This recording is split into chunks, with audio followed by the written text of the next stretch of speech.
Magandang umaga sa inyong lahat. Magandang umaga din po, ma'am. Mag-stay muna po ang lahat para sa panalangin. Binibining pas, maaaring magpamunahan ang panalangin natin ngayong araw. In the name of the Father, and the Son, and the Holy Spirit. Amen. Hail Mary, full of grace, the Lord is with thee. Blessed art thou among women, and blessed the fruit of thy womb, Jesus. Holy Mary, Mother of God, pray for us sinners now and at the hour of our death. Amen. In the name of the Father, the Son, and the Holy Spirit. Amen. Okay, salamat pong binibining pas. Bago kayo magsuko, pakaayos muna ng inyong mga upuan at pagpulot na rin ng kalat na inyong makikita sa inyong paligid. Tapos na po. Okay, salamat po. Magsuko na po ng maayos. Kumusta po ang lahat? Okay lang po. Mabuti naman. Kung ganun, may lumiban po ba sa klase natin ngayong araw? Wala po. Mabuti ako nasisiyahan dahil at kayo ay naandito. Ngayon, bago tayo magsimula, narito muna ang mga alitutunin na dapat niyong tandaan sa oras ng klase.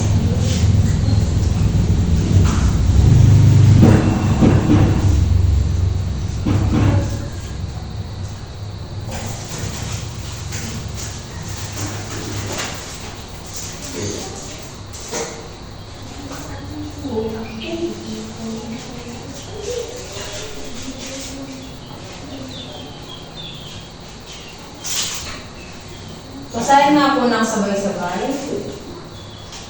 Maupo ng maayos at iwasan ang pagtayo kung hindi kinakailangan.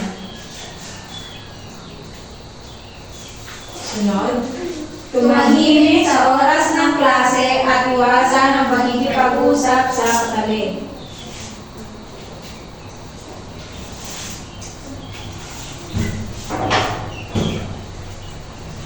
Sunod. Makinig sa guro at sa mga kaklase kung nagsasalita. Okay, yan po ang mga alitutunin na dapat niyong tandaan sa oras ng klase. Naintindihan po ba? Opo. Ngayon, bago tayo dumako sa panibagong aralin, meron muna akong ipapatuwa sa inyong gawain. Ito ay tatawagin natin Pokemon Go. Dito po may bibigay ako sa inyong isang Pokemon at ang gagawin nyo lang po ay papasa-pasa nyo po ang Pokemon habang ako nagpapatugtog ng musika. At kung sino man po ang matapatan ng Pokemon sa pagtindog po ng musika, ay siya po ang sasagot sa aking katanungan. Naintindihan po ba? Opo. Mahusay.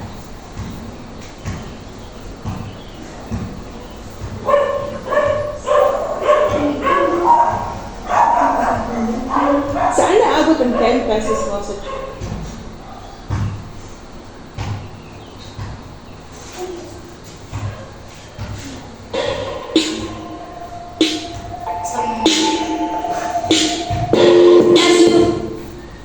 Okay, Binibini, dahil ikaw ang natapatan ng Pokemon, ano nga po ulit ang tinalakay natin noong nakaraang talakayan?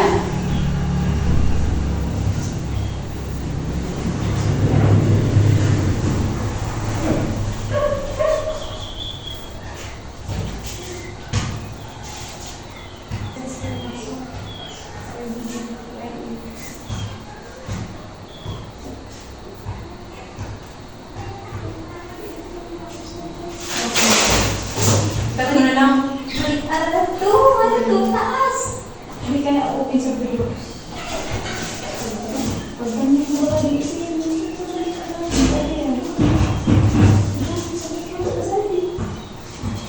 Okay. ay, di nakapalitan. Wait lang, wait. Hindi ka na i-open ko yung video. Sila na maka-open. Ano ang sagot ko? Ba't ko na lang? Sarap mo sa atin ito yung mga alito.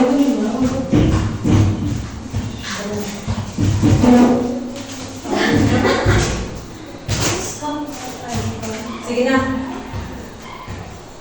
Ano na, may sakit magwala ko.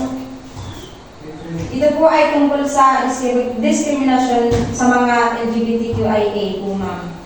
Okay, salamat. Dahil mahusay siya, nasagot niya po ang aking katanungan, bigyan po natin siya ng mahusay clap. 1, 2, 3, 1, 2, 3, mahusay. Okay, ulit nga po. 1, 2, 3, 1, 2, 3. Mahusay. Okay, so para sa sunod na katanungan, ang sino mang matapatan ng Pokemon ang siya uling sasagot sa aking katanungan.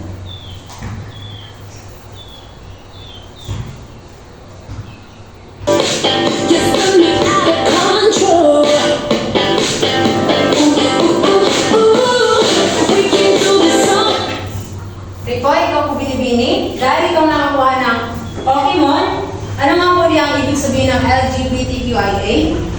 Ito po ay lesbian, gay, bisexual, transgender, queer, intersex, at asexual po. Magaling. Dahil magaling siya, bigyan po natin siya ng magaling clap. 1, 2, 3, 1, 2, 3, magaling, magaling, magaling. Pakiulit nga po. Magaling, magaling, magaling. Ngayon, talaga namang ako nasisiyahan dahil at kayo ay may natutunan noong nakaraang talakayan. Ngayon, bago tayo magsimula sa panibagong aralin, meron nila akong papagawang gawain sa inyo. Ito ay tatawagin natin add to get a word. Dito po, ang gagawin nyo lang, po ay, pagkasama-samahin nyo po ang mga salita na lagay po dito sa PPT. Para makuha ang isang salita po, uulitin nyo po ang pagbigkas ng mga salita. Naintindihan po ba? Opo. Okay, simulan na natin. Basahin nga po. Karahasan. Ano kaya ang mabubuo ninyo sa pagbasa nyo nito? Sige po. Karahasan po. Okay, mahusay. Yan po ay karahasan. Tingnan natin. Okay, tama. Sunod. Yay! Sunod, basahin nga po. Kababaihan.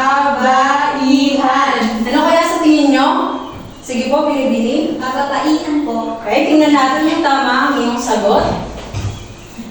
Tama, kababaihan. Okay, so base po sa pinagawa ko sa inyo kaninang gawain, yung tinatawag natin add to get a word, ano kaya sa tingin nyo, base sa resulta o sa mga binigay niyo sa sagot kanina gaya ng kababaihan at karahasan, ano sa tingin nyo ang pag-uusapan natin ngayong araw? Sige po, Binibini. So, base po sa mga nabuo naming salita, ang tatalakayin po natin ay tungkol sa karahasan sa kababaihan. Okay, salamat. So, tingnan natin kung tama ang iyong kasagutan.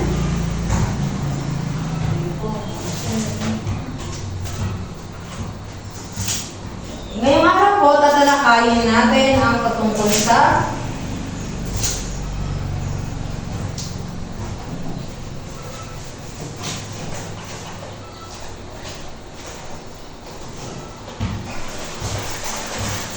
karahasan sa kababaihan.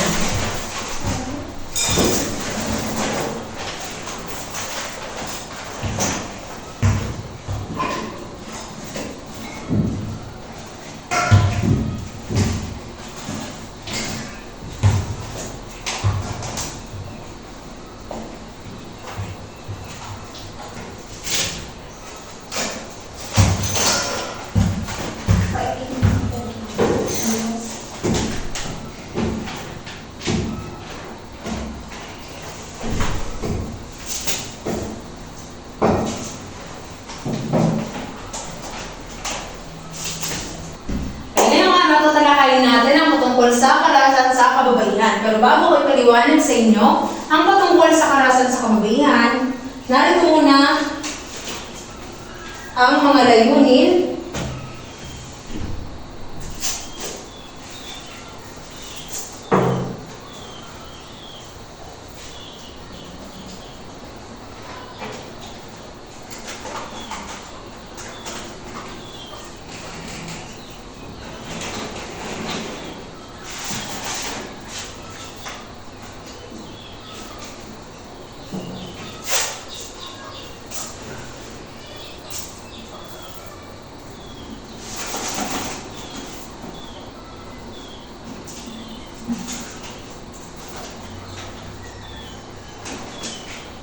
Basahin nga po ng sabay-sabay ang ating layunin. Natutukoy ang iba't ibang na karahasan sa mga kababaihan. Nakikilala ang halimbawa ng karahasan sa China at Africa. Nakakagawa ng isang poster na nagpapakita ng suporta sa mga kababaihang biktima ng pang-aabuso. Kaya po ang layunin natin ngayong araw. Ngayon, alamin natin kung ano nga ba ang ibig sabihin ng karahasan sa kababaihan. Pakibasa nga po ng sabay-sabay. Ayon sa United Nations, ang karahasan sa kababaihan, violence against women, ay ang mga karasang nauugat sa kasarian na humahantong sa pisikal, sexual o mental na pananakit o pagpapangalawa sa kababaihan. Kasama na ang mga pagbabanta at pagsikil sa kanilang kalayaan. Okay, so pag sinabi natin karahasan sa kababaihan, ito po ay kumakatungkol sa anumang uri po ng pananakit, pang-aabuso. Opo, kasama na po rito ang tinatawag nating physical na pang-aabuso, physical abuse, yung pambubugbog, pananakit po. Pangalawa, sexual na pang-aabuso o sexual abuse. Opo, halimbawa rito yung panggagahasa. Pangatlo po, emosyonal na pang-aabuso o emotional abuse. Ang pagsasalita po ng kung ano-ano na pwede pong makaapekto sa damdamin ng isang babae. Opo. At ang pang-apat po ang tinatawag nating financial na pang-aabuso, financial abuse. Ito po ang hindi po pagbigay ng sabihin na natin. Say for example, yung asawa mo hindi ka po binibigyan ng pera para sa pang-araw-araw na pamumuhay ninyo ng inyong mga anak. So yan po ay isa sa halimbawa ng financial na pang-aabuso. So yan po ang ibig sabihin ng karahasan sa kababaihan. Ngayon, bago ko ipaliwanag sa inyo ang iba pang halimbawa po ng karahasan sa kababaihan, meron muna akong gawain sa inyo. Ito ay tatawagin natin Pick an ML Hero. So dito po ang gagawin nyo lang ay bubuhin nyo po ang mga salitang nakapaloob po dito sa dalawang larawan ng ML Hero. Opo? So, pipili po kayo dito kung ano ang gusto ninyo. Pakikuha na lang po.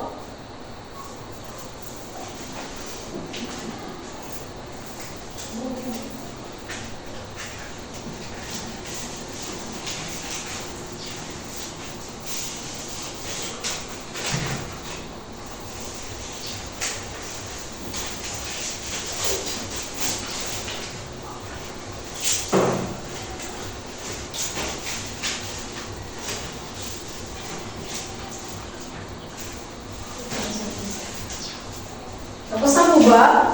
Opo. Kung tapos na po, kumanda po sa gitna, ipaliwanag o ipakita po ang nabunin yung salita.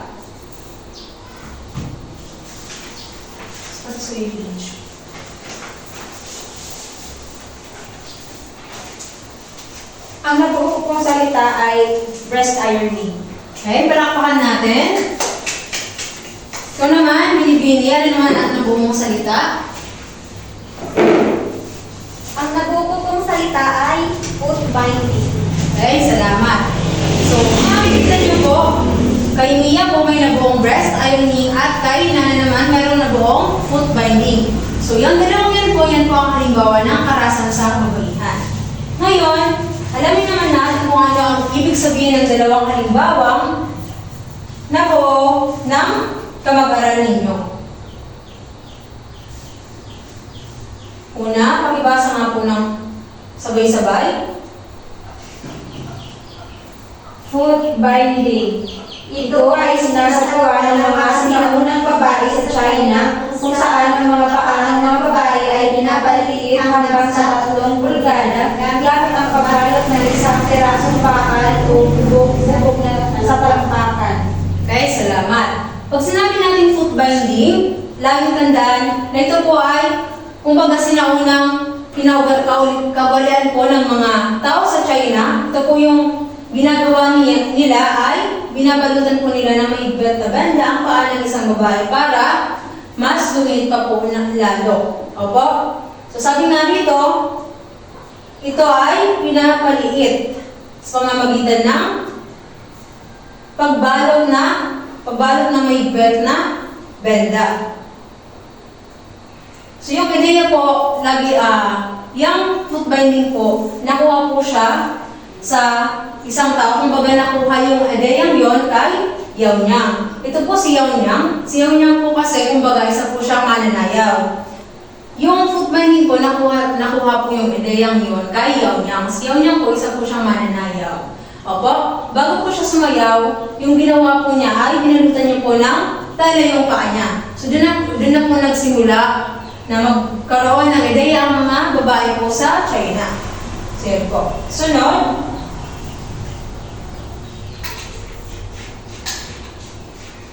breast ironing. Ano naman tayo ang ibig sabihin ng breast ironing? Pakibasa nga po ng sabay-sabay. Breast ironing. Kilala din sa tawag na breast flattening sa Africa ay ang pagbabayo o pagmamasay ng dibdib ng batang nagdadalaga sa pamamagitan ng bato, martilyo at spatula na pinangin sa apoy. Okay, salamat. Pag sinabi naman natin breast ironing, ito po ay kilala sa tawag na breast flattening po sa Africa. Ito naman ay ang pagmamasahe po ng dibdib ng isang batang babae. Opo. So ito, kumbaga pinaugalan na rin po siyang gawin ng mga tao sa Africa. So ginagawa po nila to para kumbaga maiwasan ang maagang pagkabuntis at malayo po ang mga kababaihan po sa paggagahasa. Opo. So yan po ang ibig sabihin ng breast ironing. Sunod, meron naman tayo dito tinatawag na Gabriela. Ang Gabriela, kapag sinabi naman natin Gabriela, ito ay tinatawag ito sa tawag na General Assembly binding woman for reforms, integrity, equality, leadership, and action. Ito namang Gabriela, ito yung isang samahan sa Pilipinas na kumbaga against po sila sa mga iba't ibang uri ng pang-abuso po. Yung Gabriela din po, mayroon silang tinatawag dito na 7 deadly sins against woman. Pag sinabi natin 7 deadly sins against woman, ito ay tumutukoy sa 7 pangunahing anyo po ng karahasan at diskriminasyon na nararanasan ng kababaihan. Opo. So una po dito, kasama rito yung pambubugbog o pananakit. Pangalawa, panggagahasa. Pangatlo, incest at iba pang sexual na pang-aabuso. Pang-apat, sexual harassment. Pang-lima, sexual discrimination at exploitation. Pang-anim, limitadong access sa reproductive health. At pang-pito, sex trafficking at prostitution. Apo? So yan ang ibig sabihin ng Gabriela. So para sa karagdagang kaalaman ninyo, di ba po, sa Bangsamoro Islamic Region, meron din pong nagaganap na feminine genital mutilation or yung tinatawag natin FGM, kung saan po yung mga babae doon ay sinicircumcise. Opo, kung baga yung mga lalaki tinutuli sila, sinicircumcise, yung mga babae rin po sa Bangsamoro Islamic Region ay tinutuli rin po sila or sinicircumcise. Opo, yung gawain yun ay pinaugalan na rin pong gawin sa mga babae sa Islamic, Bangsamoro Islamic Region. Opo, sa paniniwalang, kumbaga, dahil sa circumcision na nangyayari sa mga kababaihan, kumbaga, yung gawain yun ay ginagawa para maging handa po sila if ever man na magpakasal sila. Opo. So yun po ang ibig sabihin ng FGM. So ngayon, dahil tapos ko na ipaliwanag sa inyo ang patungkol sa karahasan sa kababaihan, maging ang mga halimbawa nito, meron akong ipapagawang gawain sa inyo. Opo, ito ay ang pangkatang gawain. Ito ay tatawagin natin, guhit mo ang suporta mo. So dito po, hatiin ko po kayo sa dalawang pangkat. Opo, para makahanap po ng grupo, ang gagawin niyo lang ay, kumain akong kukuhaan ko ang Newton sa nirarong karamisa. Ang gagawin niyo lang po ay, kukunin niyo po ang kapirasong papel sa ilalim ng inyong upuan at ang gagawin niyo lang ay mag-a-add or mag-multiply po kayo para makahanap kayo ng grupo. Naintindihan po ba? Opo.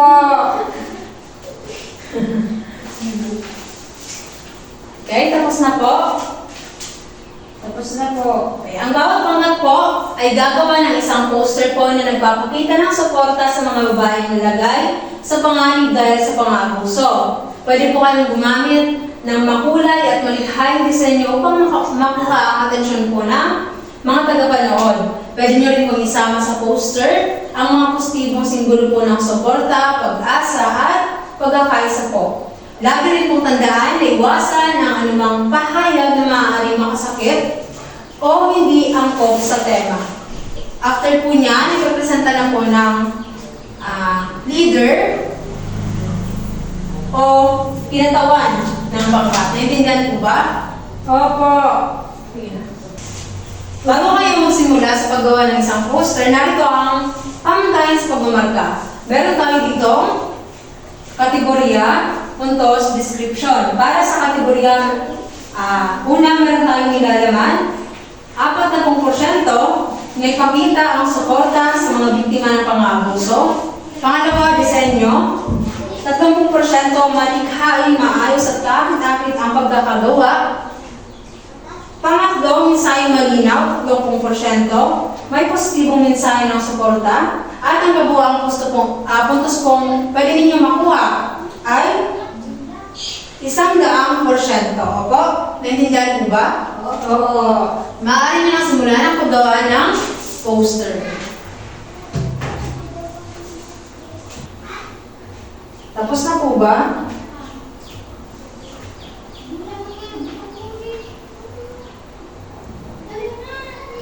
Tapos na po ba? Tapos na po.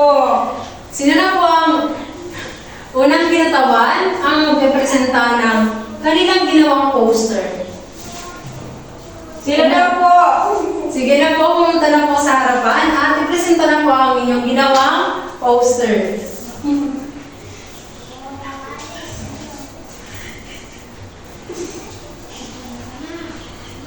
So, ang nagawa po namin poster ay ito yung kamay, ito yung mga babae, and so, rape. Okay po? Walang dahil po magandang pagkakagawa ng kanilang poster, bigyan po natin sila ng Amazing Club. 1, 2, 3, 1, 2, 3. Oh, amazing! Amazing! Sunod, sino na po ang kinatawan sa isang grupo na magpipresenta? Pumunta na po sa harap. So, ang nagawa po namin ay, kung nakikita niyo po, yung may mga babae po dito sa taas. Tapos, meron po ditong respect, stop violence.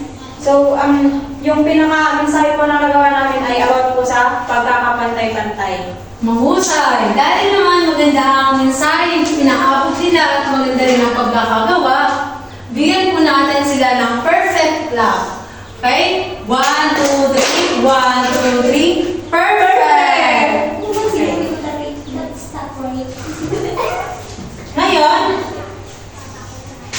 Ngayon, para malaman kung talagang may natutunan kayo sa ipinaliwanag ko patungkol sa kalasan sa kababaihan, meron ulit kayong gagawin na gawain. Tatawagin natin, kilala kita. Dito po, ang gagawin niyo lang ay tutukuyin niyo po ang ilan sa mga karasang nararanasan ng mga kababaihan at isulat po dito sa bilog. Pumunta na po sa harapan. Yung gustong sumagot, Ma'am! sige na po, pumunta na po dito.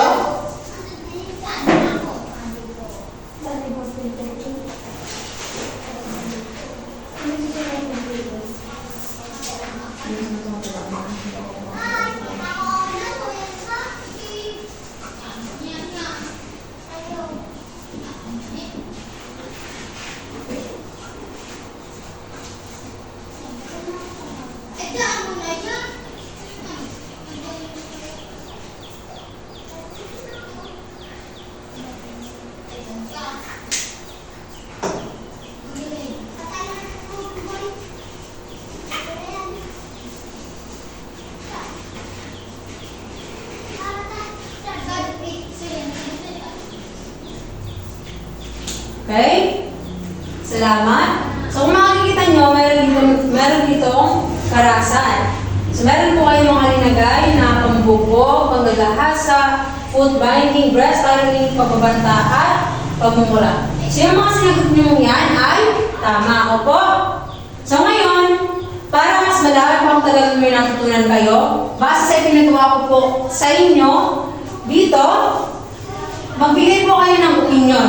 Ano kaya ang opinion nyo sa karasang nararanasan ng ilang kababaihan?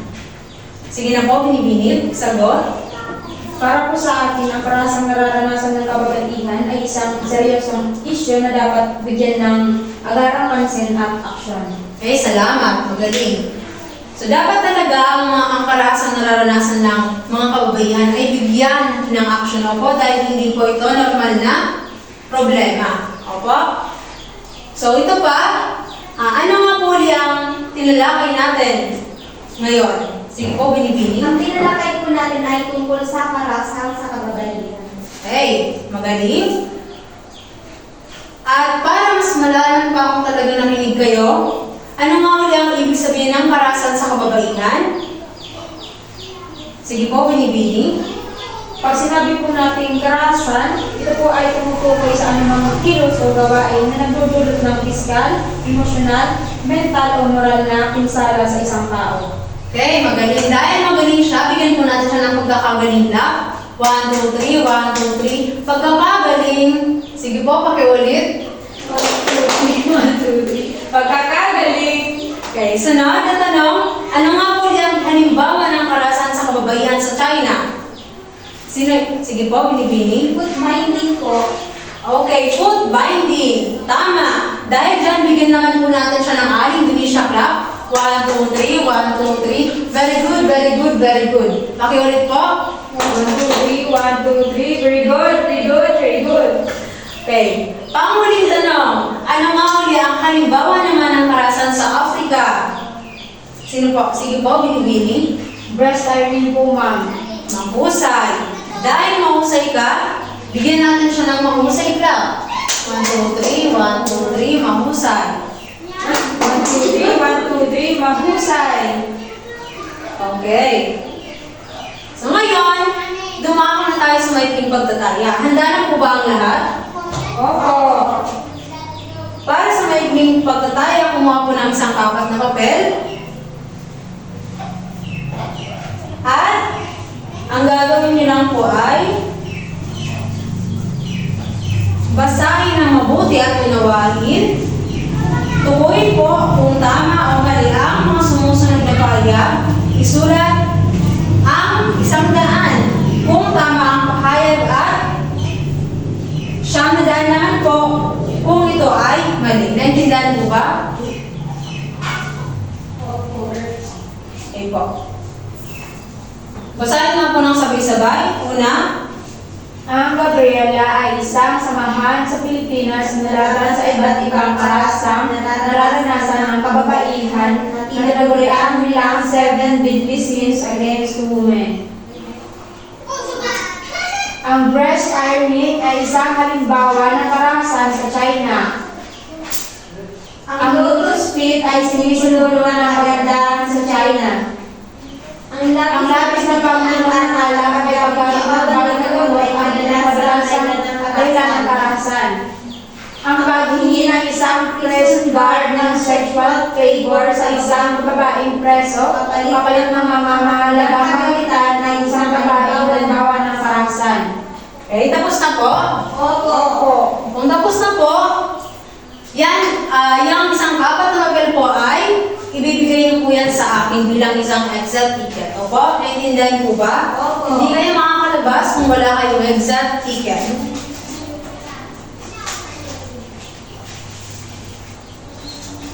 So, para po sa takdang aralin, pakisulat po. Ang gagawin niyo dito ay susulat po kayo ng isang sanaysay na nagpapaliwanag sa linya po galing kay Sir Patrick Stewart. It is our hands to stop violence towards women. Nasulat na po ba? Opo. Okay. Okay? Kung nasulat na, maraming salamat sa inyong pakikinig. Tapos na po tayo. Gawin po ang inyong takdang aralin. Yun lang, maraming salamat. Bye, ma'am! Bye!